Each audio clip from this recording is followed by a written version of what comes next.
ایک یہ بھائی نے کہا کہ نبی کریم صلی اللہ علیہ وسلم کی پسندیدہ کوئی بھی غذا کو برا کہنا یا اس میں نقص نکالنا یا ان کا مذاق اڑانا کیسا ہے؟ جیسے گوشت شریف سرکار نے کھایا یا کدو ہے، ان چیزوں، یا کھجور سرکار نے تناول فرمائی تو کھجور کے بارے میں مذاق بنانا، یہ کیسا ہے؟ دیکھیں، دو چیزیں ہوتی ہیں۔ ایک یہ ہوتی ہے کہ ہمیں کسی شخص کو نہیں پتا کہ یہ نبی کریم صلی اللہ علیہ وسلم اس چیز کو پسند کرتے تھے، آپ نے اس کو تناول فرمایا یا نوش فرمایا، اور باطنی اعتبار سے، طبعی اعتبار سے اسے ایک چیز پسند نہیں ہے اور اس نے کہا یار یہ کھانا مجھے پسند نہیں، تو یہ تو ایک اس میں کوئی گرفت کے امکانات نہیں ہے، کیونکہ اس نے نبی کریم کی نسبت کو جان کر ایسا نہیں کیا۔ لیکن اگر کسی کو پتہ چل جائے کہ یہ نبی کریم کی پسندیدہ چیز ہے اور اس کے باوجود وہ اس قسم کے معاملات جو یہ ذکر کیے کرے گا، دائرہ اسلام سے فوراً خارج ہو جائے گا، اسے تجدید ایمان اور تجدید نکاح کرنا ہوگا۔ اللہ تعالیٰ عمل کی توفیق، سمجھنے کی توفیق عطا فرمائے انشاءاللہ۔ بہن نے فرمایا بچوں کا ختنہ کتنے دن میں کروا لینا چاہیے، اور اگر ہم بچے کا ختنہ نہ کروائیں تو کیا وہ مسلمان ہی متصور نہیں ہوگا؟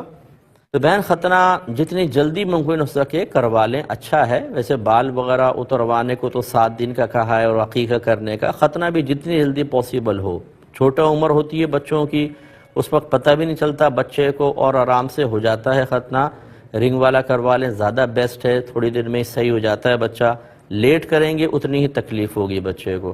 لیکن یہ خیال آپ کا بالکل غلط ہے کہ اگر کسی نے ختنہ نہیں کروایا تو بچہ مسلمان ہی نہیں مانا جائے گا۔ ایسا نہیں ہے، وہ مسلمان ہوتا ہے۔ اس کو ہم مسلمانی اس لیے کہتے ہیں کہ یہ مسلمانوں کے ہاں سنت رائج ہے، غیر مسلمین کے ہاں ایسا نہیں ہوتا ہے، ان کے ختنے نہیں ہوتے ہیں، اور ہمارے مسلمانوں میں رائج ہے۔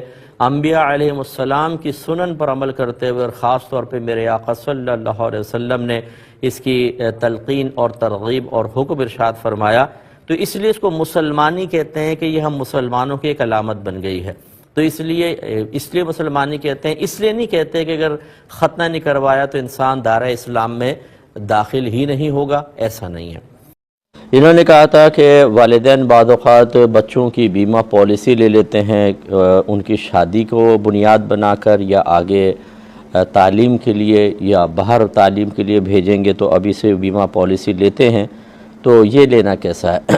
دیکھیں، اکثر جو بیمہ پالیسی ہیں ان میں جو شرائط ہوتی ہیں، کنڈیشنز ہوتی ہیں، مختلف اس میں کلوزز لکھے ہوتے ہیں، ان کی روشنی میں بعض اوقات جوئے کا مفہوم بن رہا ہوتا ہے، بعض اوقات سود کا بن رہا ہوتا ہے۔ اس لیے ہم تو اس کی اجازت بالکل بھی نہیں دیتے۔ ہاں، بعض اوقات ایسا ہوتا ہے کہ اس کی ایک قانونی حیثیت ہوتی ہے کہ بعض اوقات آپ کو ادارہ جوائن کرتے ہیں اور وہاں پر قانونی اعتبار سے جتنے امپلائی ہیں وہ انشورڈ ہوں گے، وہ ایک الگ چیز ہے کہ اس میں پھر وہ مجبوری ہوتی ہے۔ لیکن اگر آپ از خود اپنی مرضی سے بیمہ پالیسی لینا چاہتے ہیں تو اکثر بیمہ پالیسیز جو ہیں وہ صحیح نہیں ہوتی، ان کی کنڈیشنز ایسی ہوتی ہیں کہ اس میں جوئے کا مفہوم نکلتا ہے یا سود کا مفہوم نکلتا ہے، اس لیے احتیاط کرنی چاہیے۔